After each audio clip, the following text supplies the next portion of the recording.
It's Friday. We made it! Celebration. It's almost Thanksgiving weekend. Jeff, are you ready? I know. We got the starlight. Yes. We're going to be out in Castle Rock. Yes. They're letting us in public. Yeah, we don't know what stage. We'll be at stage. the top of the rock. You can just toss us off. Yeah, we'll be just throwing things at us. They don't tell us what stage we're going to be at yet, so it's going to be kind of like a Where's Waldo if you want to come out and see us. But trust us, it's not going to be one of the three most important stages. So when you look at what stages they highlight and just cross those off the list, we are not at any of the top three most important stages. They would not risk that, and I respect them for it. So, yeah, they're putting us on one of the other smaller stages. Hopefully we'll be doing something with kids, some sort of local groups that we can highlight things in Castle Rock and around Denver and the metro area where people are coming together doing some great stuff. We were doing the dance companies last year. That was a lot of fun. But yeah, if you're out there in Castle Rock, it's a great way to kick off the holiday season. It's a really fun way where they shut down like 3 blocks downtown. And it's just casual wandering around. Lots of adult beverages, great food, really, really funny Christmas clothes, too. I got myself a hat last year that was wonderful. It's a Christmas fedora that is too small for my fat head and looks ridiculously silly when I wear it, and I'm so proud of it. So, yeah, there's some fun things out there. Going out and join us. Yeah, but you have to come find us. It's going to be a Where's Waldo things. You got to find us at one of the stages. But if you do, come and say hi, and we'll hang out with you for a bit. Yeah. It'll be great. We've got a lot to talk about today. Trump calling Democrat video to troops seditious behavior, punishable by death. Was Trump right to call this out, or is this inappropriate comments made by the President of the United States? Join the conversation. Give us a call at 303-696-1971. Some changes coming to CDC and their statements regarding vaccines and autism. And then Trump and Mamdani meeting today at the White House. What do you expect in that meeting? We've got a whole lot to cover. Now it's time, though, for news and comment. Mr. Blake Olson. Blake Olson. Blake Olson, news and comment. Good morning, TGIF. Yes, we made it. 40 and cloudy in Denver, expecting a high of 48 today. News sponsored by Pastor Camp Heating and Air Conditioning at 303-777-1234 to learn more about special savings opportunities on Lennox equipment. Our top story, Colorado U.S. Rep. Jason Crow among a group of lefty lawmakers receiving backlash from the DJT administration. Crow and several others were featured in a video urging military members to refuse illegal orders from the Commander-in-Chief. The nature of what was meant by illegal, unlawful, or unconstitutional was not specified in the video. 47 called it seditious behavior, punishable by death. I agree. Crow has said he simply was reminding people to obey the law. Yeah. Yeah, we're going to get it. We're going to dive into this. I can't wait. This is going to be hot. I want to hear the phone calls on this one. Absolutely. Anyone who listens to the show knows that we don't like Jason Crow and think he's a loser when it comes to being a congressman. But he has now pushed it into totally new realms. Right? Right? And he's the type of guy that just uses, and I think it's fair to say, uses his military service to advance his political aspirations. Sure seems right? like it. Doesn't it? It becomes. I hate to say that, but right. But yeah. it becomes almost this kind of badge that he wears, not to have pride in his country, not to honor the military, but to advance his political career. Exactly. I don't know. That's what it seems like at this point. Same here. You can tell me I'm wrong. But. No, exactly. They have the phone number. Yeah, right. Give you a call. By the way, I spoke at the Turning Point event last night, and I'm like, look, all right, if you don't like me, you can call the radio station, tell the whole city how dumb I am. That's right. And you'll take the call. Well, I said it makes for at good least radio. 5 minutes. And I said it makes for really good radio if you call and tell Bill how dumb you think he is. Yeah, that makes it even better. That's much better. That's Absolutely. So set your alarms and get your phones ready. Here we go. New York City Mayor-elect Kami Donnie, he'll sit down with DJT at the White House today. The meeting is their first since the Democratic Socialists got elected mayor after a campaign where Trump and Mamdani were very critical of one another. But Mamdani says this is about a relationship between New York and the White House. And I will look to make clear that my interest goes beyond any one of an individual. It's for the people that I look to represent. White House Press Secretary Caroline Leavitt. We have a communist coming to the White House because that's who the Democrat Party elected. Mamdani says he wants to talk to Trump about affordability and address what he calls the cost of living crisis for New Yorkers. Scott Pringle, NBC News Radio, New York. Thank you, Scott. Here's a little interview with Kami Donnie.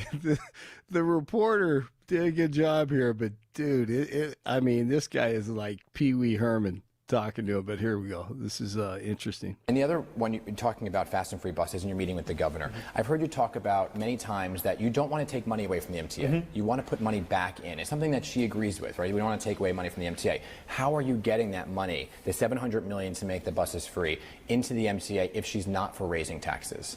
You know, I think that the two clearest ways to raise that money is through the raising of the state's corporate tax to match that of New Jersey. I think that a lot of this is still a case to be made, whether it's the corporate tax or it's the personal income tax on those who make more than $1 million a year or more. I think that these are the clearest ways. I've also said that if there are other ways to raise this funding, the most important fact is that we fund it, not the question of how we do it, but that we do it. Yeah, not how we do it. Who cares about how we do it? I swear the socialists live in a weird world where money just shows up. Yeah. Like, oh, it's just there. Look, it's just, how did it get there? I don't know. Exactly. The money tree is real. Absolutely. It's not like you took the power of the state to tax and kicked down doors and opened up bank accounts and took it out. Oh, God. Good night. This is going to be a train wreck, really. And I hate it because our daughter lives there, and I'm like, I just beg her. Is she in NYC? Yeah, she's in Manhattan. Isn't it cool, though? Isn't the city cool? No. No? You don't like visiting it? Dude, I don't need to see rats, man. I don't. Yeah, I think the city is so cool. I've never been impressed. I was... A lot of people, though. I like Boston better, man. No, yeah, really. Oh, I mean, man. I love the fact you can go to Times Square at 1:30 in the morning, and it's the place is packed. Like, it might as well be 4 in the afternoon. It's the city. New York City's the city that never sleeps. No, you're right. Like well, it's not as much that way now. I mean, there are a lot more things closed than you would think at 4 in the morning. There was these days. Someone got sucker punched a few years ago. Who was that? That was some major actor got sucker punched. Oh yeah, anyways, I remember that. Remember that? Yeah. I can't remember who it was. You know, and everybody's going, oh, it's so terrible what's happening to New York. These actors just walking around getting randomly sucker punched. And Bill Burr comes in and Bill goes, 70s New York City's back, baby. It's just, it's totally unsafe. Right. You can't walk down the streets. We got the, the edge again. Pre-Rudy Giuliani. Exactly. Man, that was wild. So that's what I was there. You could tell that's where New York City is going to head back to now. Yep, absolutely. Yeah, I'm not a big fan. Sorry. An Adams County deputy is recovering after being injured by a suspect. The deputy conducted a traffic stop at Corona Street and Essex Drive late Thursday afternoon. The suspect fired shots in the air before trying to flee. Okay, so he tries to flee. Deputies broke off their pursuit, but the suspect returned to the scene and fired another round. My goodness. The suspect then struck a deputy in the leg, leading to a second pursuit. The chase ended when the suspect crashed head-on into a law enforcement vehicle. Wow, how many drugs are out? How much alcohol was involved there? Wow. The deputy was treated for minor injuries. while charges against the suspect are pending. Jeez. Man, be careful out there. A federal judge says the Trump administration's deployment of the National Guard to D.C. was unlawful. Of course, the judge did. That's what they do. The ruling blocks the administration from deploying troops to crack down on crime without the D.C. mayor's approval, but the judge paused the ruling until December in order to give the administration a chance to appeal. Well, thank you very much for that.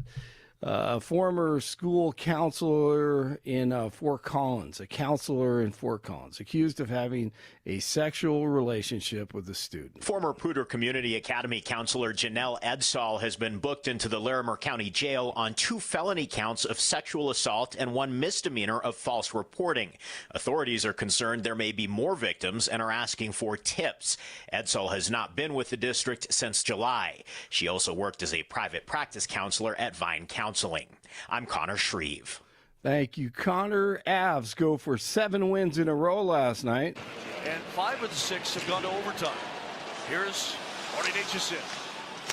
Long shot off the iron from McCarr. Score! Nathan McKinnon. Thank you, Moles.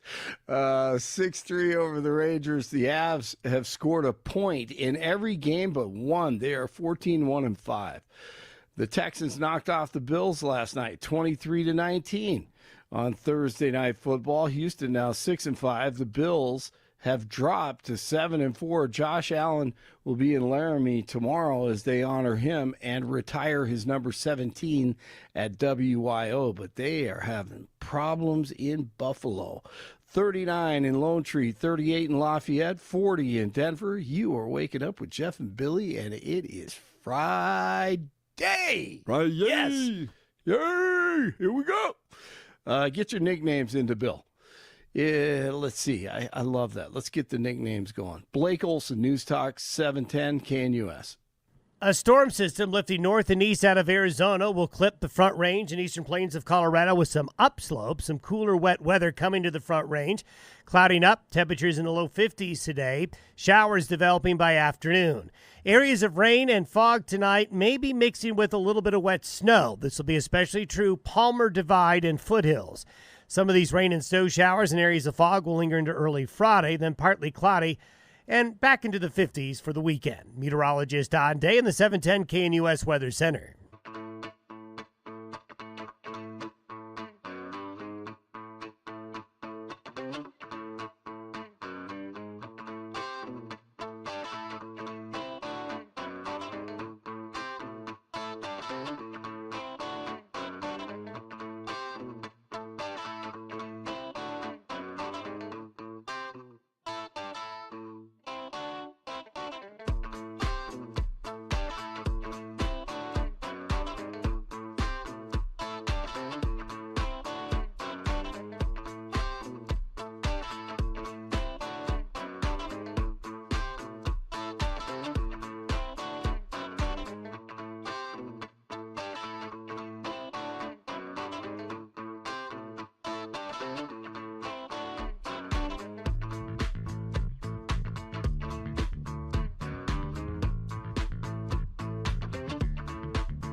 Billy had a great time with the Turning Point kids at the Colorado School of Mines last night. Hey, Packed fantastic. room, Good. standing room only. Nice. Which was their first event of the year. Great turnout. And there were 3 kind of distinct groups of folks there. We had what were adults they? from the community. Okay. So that was fun. Came out, attended a lecture on a college campus, then went out to dinner. Students, conservative students, it was great to connect with them because oftentimes some had come down from CSU, for instance, or came from nearby schools as well. They feel isolated on their campuses. So to encourage, inspire, connect with them was fantastic. Talk about being in Colorado, being surrounded by socialists. What is your job and your work as a conservative, and how do you share a message of good news in a generation that's more depressed, more obese, more medicated, more suicidal than ever before. So it definitely went into faith and the great aspects of the gospel in bringing hope to this generation, and your role, not just debating politics, but engaging and also sharing good news. So that was fun with the conservative kids from around the community. Nice. And then there were the trans communists. Hey, all right. And they sat right up front. Oh, good. In the splash zone. That's nice. Good job. I like that. That's good. They sat up front. It was great. It was actually a really good conversation. So I recognized that they were probably not fans of me. And so I went up ahead of time and met them all. Yeah. Said, hey, thanks for coming. I think this is great. I'm glad you guys are here. And then when we got to question time, they shot right up, the first questions. Sure. Yeah. Right. And very first question. Yeah. He starts reading my tweets back to me. Oh, that's nice. I like that. And I said, have you seen the show? He goes, no. And I go, well, let me tell you this. Yeah, should. I love it when people read my tweets back to me. Oh, it's fantastic. Yeah. I'm surprised they didn't check out the show beforehand. That's a little disappointing, honestly. Hopefully they're good today. And I joked, I have dreams of being drugged before a Senate approval committee of some kind. And they're like, Mr. Hunt, you wrote this about women with nose rings. Yeah. Which I always find fun. See, I've got those dreams, too, where they haul me in front of a Senate subcommittee and they're asking me questions. I'm like, yeah, this is on you. You brought me here and you think this is important. I don't have anything to defend. This is on your questionable decision-making to think that I'm important in any way, shape, or form in this entire narrative. That is on you. That's an easy one for me to get out of, yes. And then lots of questions around the role of Christianity, of trans issues, of socialism, all that stuff. So we don't, I called my wife afterwards. I was like, Charlie was so on to something. Oh, yeah. Because we don't have this.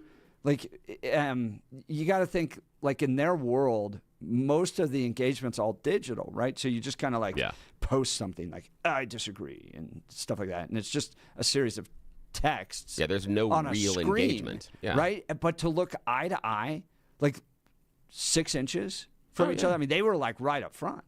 And let's talk trans identity issues. Let's talk the Constitution. Let's talk who Jesus Christ is.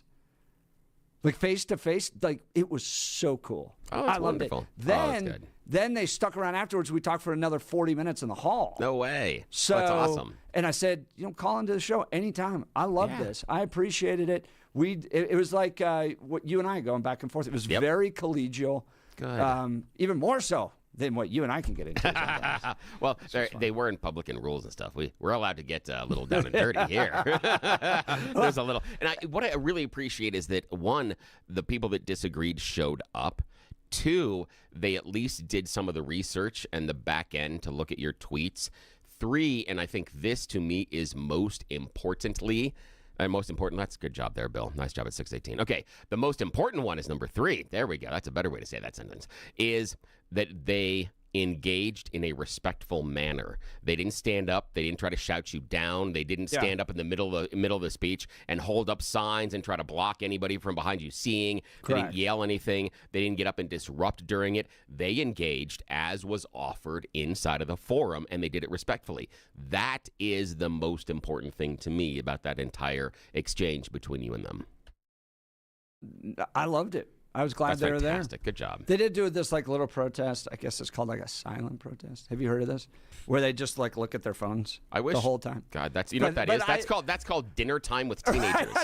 That's what that is. People came up to me and were like, protest? Jeff, didn't you think that was rude? I was like, that's the kids in my house. Exactly. I'm talking to them all the time and they're staring at their phones. Exactly. Have you gone to a concert and the number of people looking at their phone or looking at the stage? No, that's not at all. Yeah, that's not. If that is a protest, please go right ahead. Continue that one. So Mason, Vega, and the entire Turning Point team and the young Republicans that helped put it on, they turned out a crowd. Nice. Vega, I like the name. That's wonderful. Vega, isn't that cool? That's cool. Yeah, very cool.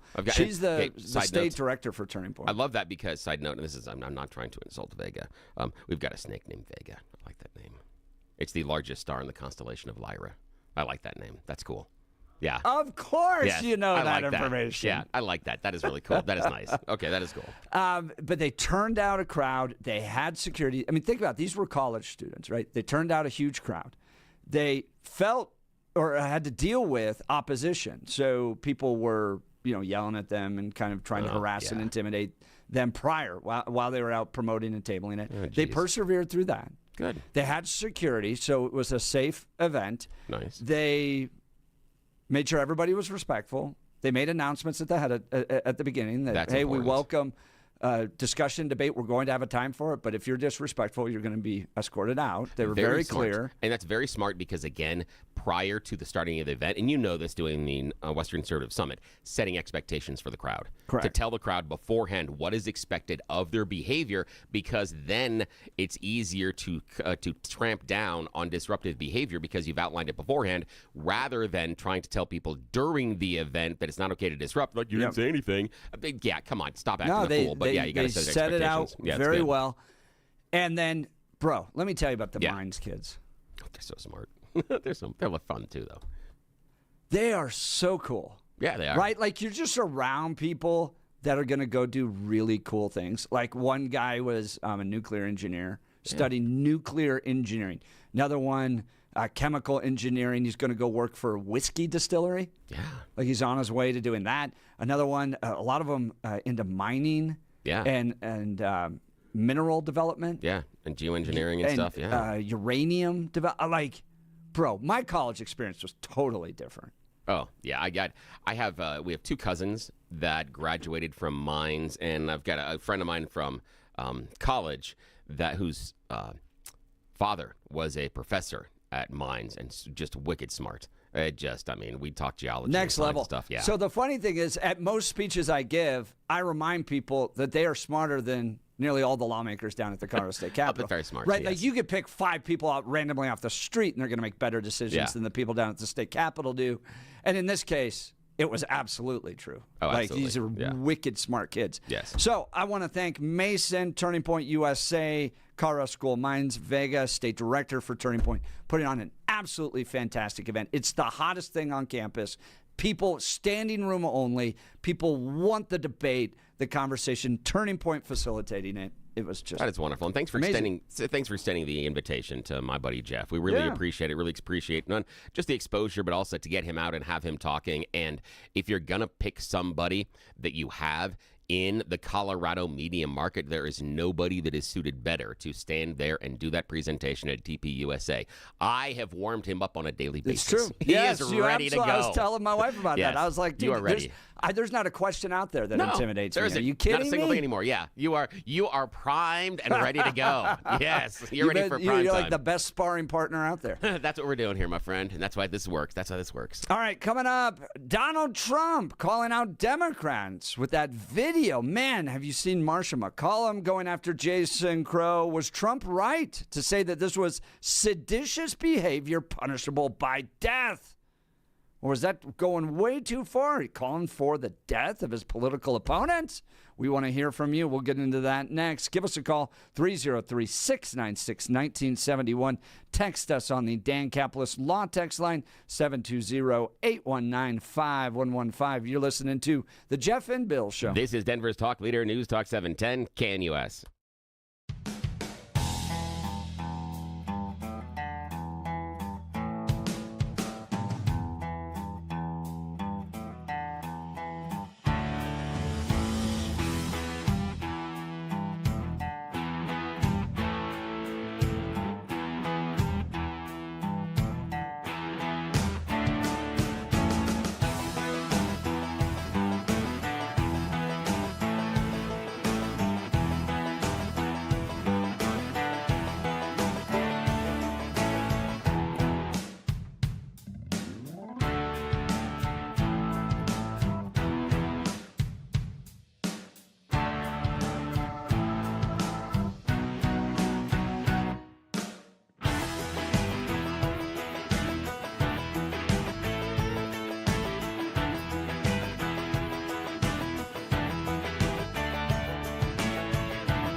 Trump calling out Democrats in a video to troops, saying it was seditious behavior, punishable by death, and then retruth posts that George Washington would have hung him. Whoa! Wow. Pushing it to 11. We have the original audio of the video. Jason Crow's in this, so the representative that represents the district this station sits in, joined with a few Democrats in sowing dissension and doubt in our troops, questioning the chain of command, from my opinion. Let's play it. Here it is. This is the original video. I'm Senator Alyssa Slotkin. Senator Mark Kelly. Representative Chris DeLuzio. Congresswoman Maggie Goodlander. Representative Chrissy Houlihan. Congressman Jason Crow. I was a captain in the United States Navy. Former CIA officer. Former Navy. Former paratrooper and Army Ranger. Former intelligence officer. Former Air Force. We want to speak directly to members of the military and the intelligence community who take risks each day to keep Americans safe. We know you are under enormous stress and pressure right now. Americans trust their military. But that trust is at risk. This administration is pitting our uniformed military and intelligence community professionals against American citizens. Like us. You all swore an oath to protect and defend this Constitution. Right now, the threats to our Constitution aren't just coming from abroad, but from right here at home. Our laws are clear. You can refuse illegal orders. You can refuse illegal orders. You must refuse illegal orders. No one has to carry out orders that violate the law or our Constitution. We know this is hard and that it's a difficult time to be a public servant. But whether you're serving in the CIA, the Army, or Navy, the Air Force, your vigilance is critical. And know that we have your back. Because now, more than ever, the American people need you. We need you to stand up for our laws, our Constitution, and who we are as Americans. Don't give up. Don't give up. Don't give up. Don't give up the ship. Now more than ever. Don't give up the ship. The critique early on when we covered this earlier this week, it's what the heck are they talking about? Right? George Brockler's like, name the law. Marcia McCollum, name the law. And they all just, what is the illegal order that you've been given? Name it.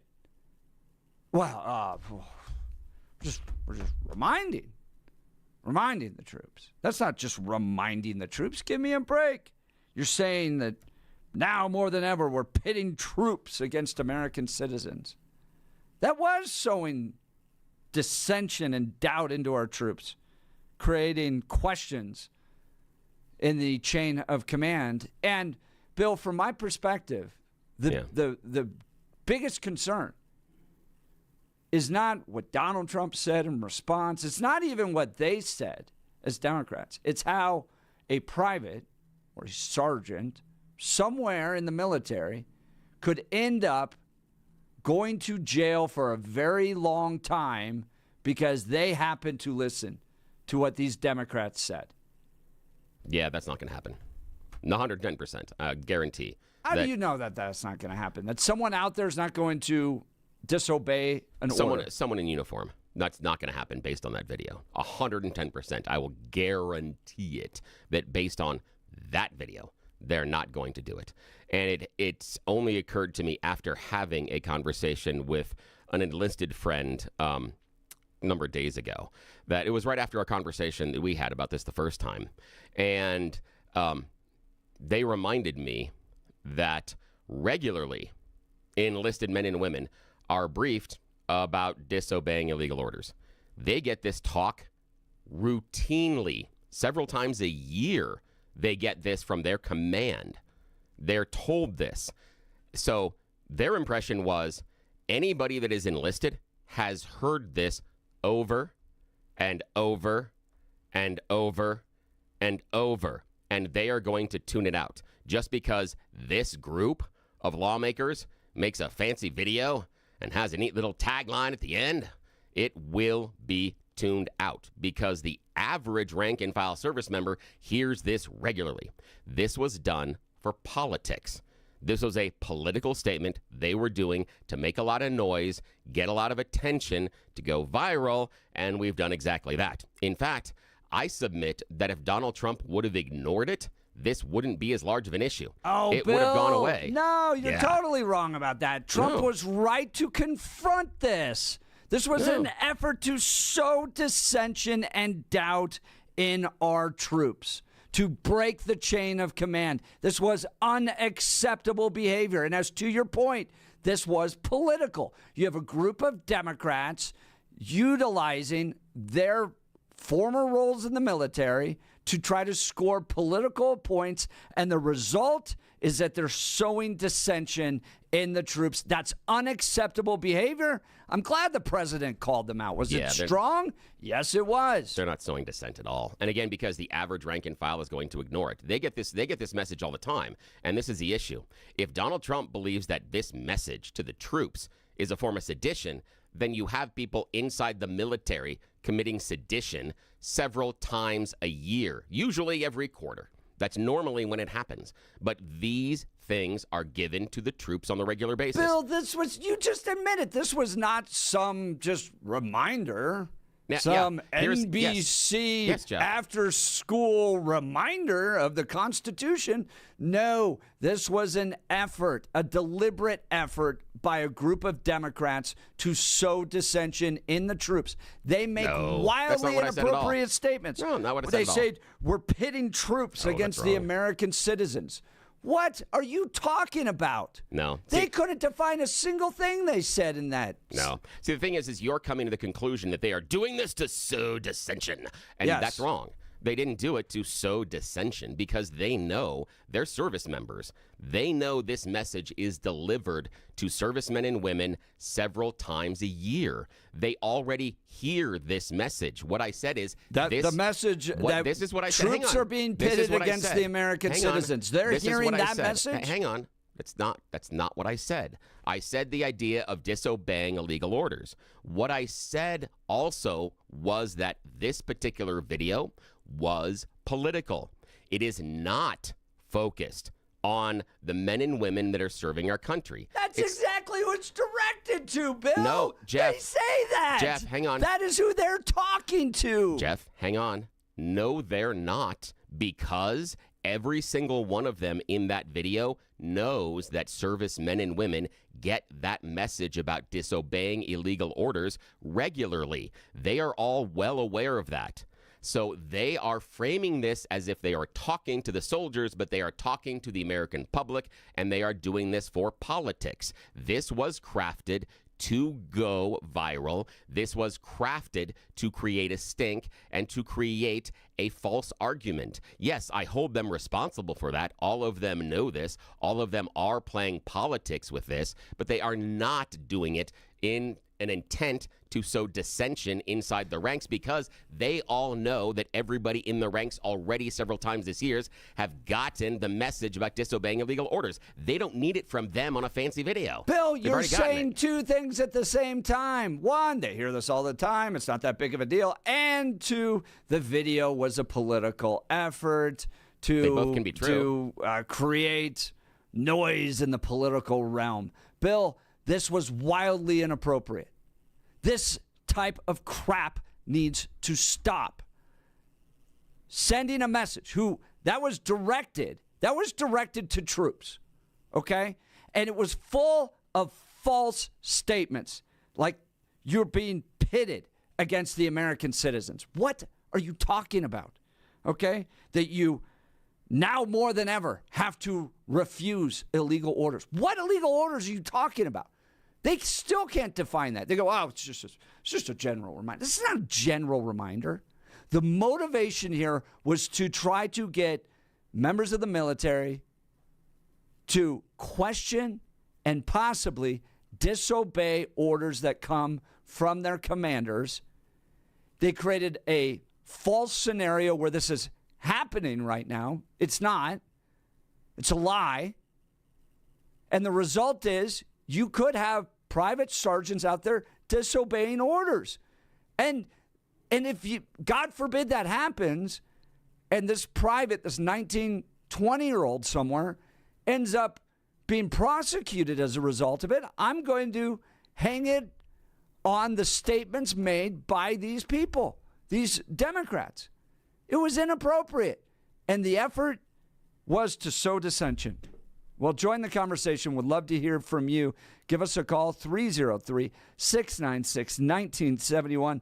Text us on the Dan Caplis Law text line, 720-819-5115, 720-819-5115. Donald Trump accusing 6 Democrat lawmakers of seditious behavior punishable by death after they released a video urging U.S. service members to refuse unlawful commands. This is really bad and dangerous to our country.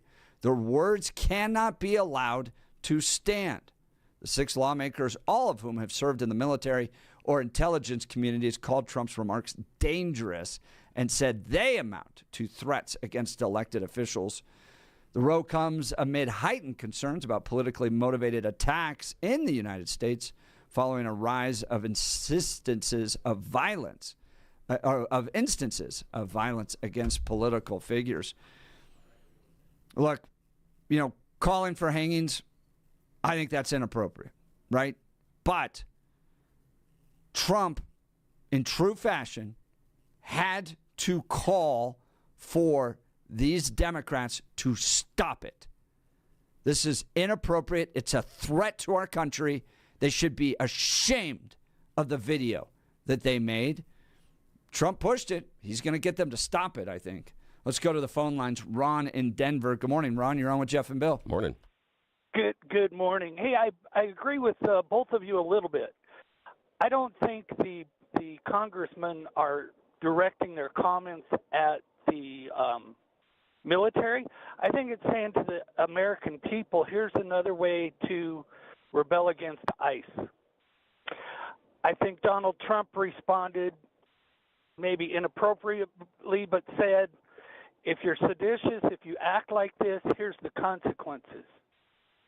I put that together with the Summer of Love and peaceful riots. There's got to be consequences, damn it. All this name-calling and back and forth is just disruptive. It's not doing anybody any good. When my kids were young, if they were disagreeing and fighting with each other, they had to face each other, hold hands, and not say a word. And eventually they got along, but they had to realize they got to set the differences aside. And it's kind of like Rudy Giuliani's comments about fix the broken windows and the big things fix themselves. We got to stop the name calling from city council all the way up to the president. It's got to stop. Yeah, what do you think of what do you do with the name calling when that seems to be the, I guess I would say, cash that we use in our politics right now, that we turn and we insult people? One of the things that, in my mind, helped Donald Trump rise to the top of the GOP is because he was good at making derogatory nicknames for people.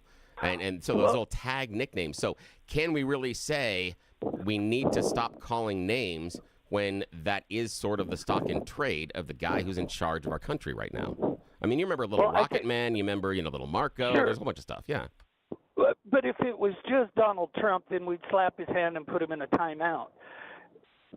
Man, what's missing so much, and it, to me is so obvious, is our lack of religious leadership of all denominations. Where are they to say, you know what, let's reinforce the golden rule. Here, we'll show you some examples. It's just become, decorum is just archaic. Why can't you just politely get along and say, you know what, the congresswoman from Texas, I don't agree with what you're saying. Let's move on. It's become so hostile, and I think leadership in the political realm has reinforced that, you know what, I can call you a bigger name than you called me. Ron, no I want to take it. desire. I want to take this in a little bit of a different direction. I wonder if we need to push it a little bit more. When Donald Trump reposted the idea that George Washington would have hung him, George Washington was pretty dang tough. I mean, he put people in jail, even called and oversaw trials for the execution of deserters. Well, and did public floggings. So maybe a public flogging would help.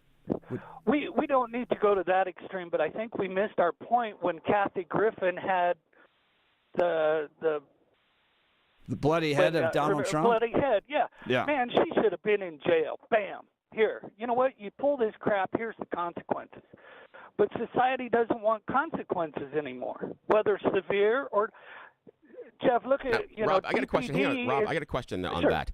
Do you think that Kathy Griffin holding up a decapitated, bloody head of the president deserves jail? And I mean, you said we need consequences, and I'm curious where those consequences are, because Kathy Griffin lost business, lost bookings, and was basically sidelined for a number of years because of that by the entertainment community. She did have some outlets, but overarching, there was some consequence there. What sort of consequences are you searching for? If you make a threat, if you go into a building and yell fire, there damn well better be a fire, or you're going to face consequences, correct? Not always necessarily. Well, but, okay, but so to his you, point, though, but, okay, you don't have free speech protections there. Go ahead. If you go in and yell fire and come to find out it's not, somebody was just smoking, then you're in the clear. But if you go in and yell fire because you lit the fire and you want to see everybody run out, somebody gets hurt, you could be held responsible for those injuries. What I'm saying is You set the fire. Yeah. you can say these gross, there's no limits anymore. You know what, it's okay for Kathy Griffith to say that, but it's not okay for somebody to act more extreme, such as shooting at the president. Or but Rod, I would say, shooting is not speech. We can agree on Right, but that. you don't have free speech protections around incitement to violence. But I disagree that what Kathy Griffin was doing was incitement to violence. I mean, Really? I agree. Yeah. Really? Yes. I don't think she was inciting violence. Do I think that it was that she did cross a boundary and it was disgusting? Sure, but was it incitement for violence? No. It was an But what incitement about to hugs. Maxine Waters? But Maxine Waters saying if you see somebody you don't like, go up and punch them in the face. Yeah, but Donald Trump said that on the Good Lord campaign trail, Almighty. too, inside of his campaign events. Said if you see somebody here about to throw a tomato, punch him, and I'll cover your legal bills. So he said it, too. I mean, that's the idea, is that's where we are. Billy, Yeah. Billy, where the hell are the adults in the room? Those are the adults in the room, and that's the problem. Rob, that's the problem. I'm Those going are to the go adults. back to my first statement in my speech yesterday with Turning Point that most average people are smarter than our elected officials. Ron, I appreciate it. We got to get to a You Choose the News. Join the conversation. We'll continue this into the next hour, 303-696-1971, or text us at 720-819-5115. We got You Choose the News Loser Edition coming up. You're listening to The Jeff and Bill Show. This is Denver's Talk Leader, News Talk 710, KNUS.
Welcome back to the Jeff and Bill Show. It is Friday. You have made it. Yes, it's unbelievable. Finally, the end of another week, and you're rolling into Thanksgiving week next week. We've got Karthik and Tony hanging on the line. We'll get to y'all in a minute. Now it is time for us to revisit some of the stories Jeff and Blake passed over earlier this week. Yes, it is the loser edition of You Choose the News. Let's see who's the winner today. Man, you are one pathetic loser. Loser! Let's go. Loser! You're a loser! The Losers Club. Bunch of losers. You're such a loser. You made me feel like a loser! She's a loser. You are such a loser. Loser. Yes, earlier this week, these are the stories that both Jeff and Blake felt weren't worthy of our attention. We bring them back for a second shot at glory. It's the loser edition of You Choose the News. You know how this works. Silly stories. Here in my hand, I find on the interwebs, give them even more ridiculous headlines so that we can waste a little time here on CanUS because those in charge don't awake until 7. Once we found that out, we are going to take full advantage of being left unsupervised. And as always, shh. This is a big secret. They don't know that we're doing this. So this is just between all of us. All right, so Blake Olson is in the news department. Jeff Hunt in the studio. Gentlemen, here are your headlines. Headline number 1, think for yourself. Headline number 2, cold as ice. Headline number 3, sleep with famous people. Not an Epstein reference, just saying. And follow your kids' dreams. Mr. Hunt, your choice. Let's follow our kids' dreams. Yeah, give up on your own. Follow your kids' dreams. Here, we meet a Swedish man by the name of Martin. Now, he is a wonderful, devoted dad, and he finally decided to make his kids' dreams come true by becoming a world record holder. Yeah. Now, recently, Martin was kind of down on where he was in his life, and he's like, I'm not special. There's nothing else. And his kids were like, Dad, there's so many things you can do. There are lots of things, and they pointed him towards the Guinness Book of World Records. They're like, there's got to be something you can do. And he actually started paging through it and looked at something and went, hey, there's something I think I could possibly do. There's an opening for Martin to be a Guinness World Record holder. And that's when he started stuffing matchsticks up his nose. Yes, choices, people. Yeah. He basically, he looked at it and he realized my nose is kind of large already and my nostrils kind of stretchy. He did a couple of test runs and figured, hey, the current record's 68. I'm sure I can stuff a lot more things up my schnoz. 68? Yeah. So just a couple of weeks ago, he managed to stuff a total of 81 matches up his nose. Yes. The picture is absolutely hilarious. The thing is that now his kids know that he's a record holder. So he sits there and said, yeah, because sometimes you got to listen to your kids. He gives them a big shout out for being the encouragement behind him embarrassing himself in public. But now he's a record holder, unlike all of us on the show. Good for him. I know. Reminds me of Eddie the Eagle. Oh, yes, absolutely. Okay. Just go for Mr. it. Now. Piggy. Now, Blake, think for yourself, cold as ice or sleep with famous people? Let's go with cold as ice. Yeah, cold as ice. Of course, yes, a foreigner reference on this one. A man who cryogenically froze his wife in the hopes of curing her lung cancer years later is now coming under fire because he's got a new squeeze. Yeah, back in 2017, the 57-year-old made the decision to cryogenically freeze his wife's body with the hope that in the future she could be revived and they could treat her lung cancer. Now, she was China's first ever cryopreserved person at the time, and she's still being stored at a chilly minus 320 degrees Fahrenheit. It's a unit labeled Container Number 1. Well, unfortunately, the husband has found a number 2. Yeah, he said that when she left, my world collapsed and I didn't know what to do. Chinese news outlets recently discovered that he had started dating again, even living with his new girlfriend over the past year and a half. He said he stayed single for a little while, but then he suffered from health complications and he needed help at home. I'm sure he did. I'm sure. Yeah, he says, she's really hot, and the other one wasn't. Yeah, exactly. He said his current girlfriend, well, she's frozen, so, it's, Right. yeah. She's cold. Yeah, cold as ice. Yeah. Yeah, And I so, like hot ones. Yes. He like something at least has a pulse. So you think, when he met his current girlfriend, he said that, the personalities clicked and she helped him out at home, and so now, but she understands that he's never giving up the first wife unless someone unplugs her. So I think, but I added that last part. Okay.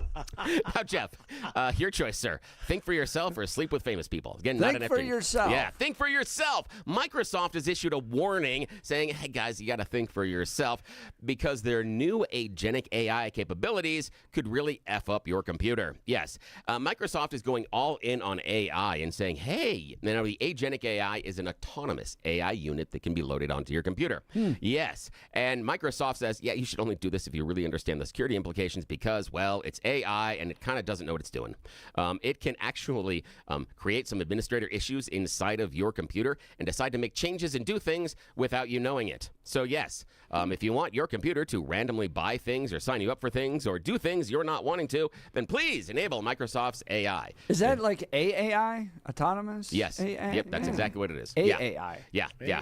That's exactly what it is. Seems like we're going from toddlers with traditional AI to now middle school students with AAI. Yeah, they have a lot more power and it's to very, make your very life stupid. a little more difficult. Yeah, it's incredibly stupid. And we'll wrap up with the last one, sleep with famous people. Now the city of Paris has announced you can join a lottery with a twist. Instead of a cash prize, you get to be buried in one of French's capital's most celebrated cemeteries. You know, the cemetery that has all the famous people in it? They have found some older plots. The families have passed away, and so they're auctioning off the plots. And you can have your own. Just saying. You can be buried where you got Hendrix and Jim Morrison and stuff. Yeah. So, all right. That's the end of You Choose the News. Back to you, Jeff. All right, when we come back, we'll get to phone calls. Karthik, Golden, Tony, Littleton, y'all be up next. The conversation continues. You're listening to The Jeff and Bill Show. We are KNUS.